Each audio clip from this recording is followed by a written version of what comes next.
திமுக அரசு இந்த உரிமைகள் என்றால் என்னவென்று கூட தெரியாத ஒரு அரசு ஆட்சி இங்கே முதலமைச்சர் ஸ்டாலின் அவர்கள் செய்து கொண்டிருக்கின்றார்கள்.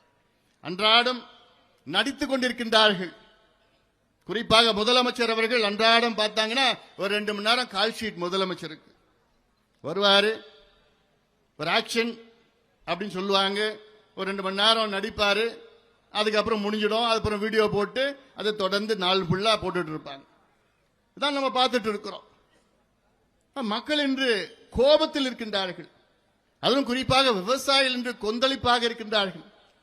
பெண்களுக்கு பாதுகாப்பு கிடையாது. இப்போது திலகபாமா அவர்கள் சொன்னாங்க,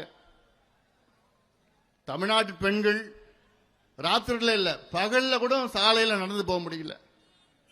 ரொம்ப மோசமான ஒரு சூழல் இருக்கிறது. அதுவும் குறிப்பாக பெண் குழந்தைகள் 8 வயது 10 வயது 12 வயது குழந்தைகள் எல்லாம் இன்னைக்கு வெளியில கூட போக முடியாத ஒரு சூழல் இருக்கிறது. இதற்கெல்லாம் காரணம் யார் என்றால் முதலமைச்சர் அவர்கள். ஏன்னா முதலமைச்சருக்கு கீழே தான் இன்னைக்கு காவல்துறை இயங்கிக் கொண்டிருக்கிறது. முதலமைச்சர் தான் இதுக்கு பொறுப்பு ஏற்றுக்கணும். 14 நாட்களுக்கு முன்பு திருவள்ளூர் மாவட்டத்தில் கும்மிடிப்பூண்டி பகுதியில் ஒரு 8 வயது பெண் குழந்தை பள்ளிக்கூடம் போயிட்டு திரும்பி வருது. அந்த குழந்தைய ஒரு கொடூர பாலியல் வன்கொடுமை செய்து அவனை பிடிக்க முடியல.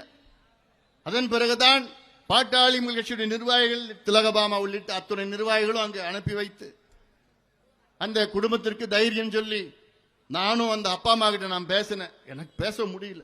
அந்த அம்மா கதறாங்க, ஐயா எங்களுக்கு நியாயம் வேணும், என் குழந்தை கேக்குது, என்னன்னு தெரியல, குழந்தை 8 வயசு குழந்தை கேக்குது, கேள்வி கேக்குது, பதில் சொல்ல முடியல, எனக்கு கண்ணெல்லாம் தண்ணி வந்துருச்சு.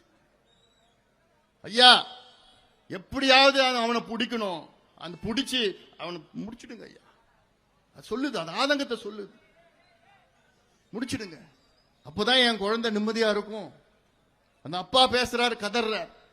இது ஏதோ ஒரு சம்பவம் கிடையாது. 2 மாதத்திற்கு முன்பு அண்ணா நகரில் நடந்த ஒரு சம்பவம், இதே போன்ற ஒரு சம்பவம். 3 மாதத்திற்கு முன்பு கிருஷ்ணகிரியில் நடந்த இதே போன்ற ஒரு சம்பவம். 4 மாதத்திற்கு முன்பு பொள்ளாச்சியிலே இதே போன்ற ஒரு சம்பவம். அதற்கு முன்பு திருச்சியிலே நடந்த சம்பவம். ஆக மாதம் பெண் குழந்தைகளை பாலியல் வன்கொடுமைகளை கொடூரமான முறைகளை தமிழ்நாட்டிலே செய்து கொண்டிருக்கின்றார்கள். முதலமைச்சர் அவர் மாட்டம் தினம் அந்த டிராமா பண்ணிட்டு இருக்கிறார், நடிச்சுக்கிட்டு இருக்கிறார். கால் ஷீட் 2 மணி நேரம் கால் ஷீட். காலைல 10 மணிக்கு வருவார், 12 மணிக்கு கால் ஷீட் முடிஞ்சிடும், வீட்டுக்கு போயிடுவார். இது ஊடகத்தில் எல்லாம் போட்டு முதலமைச்சர் இப்படி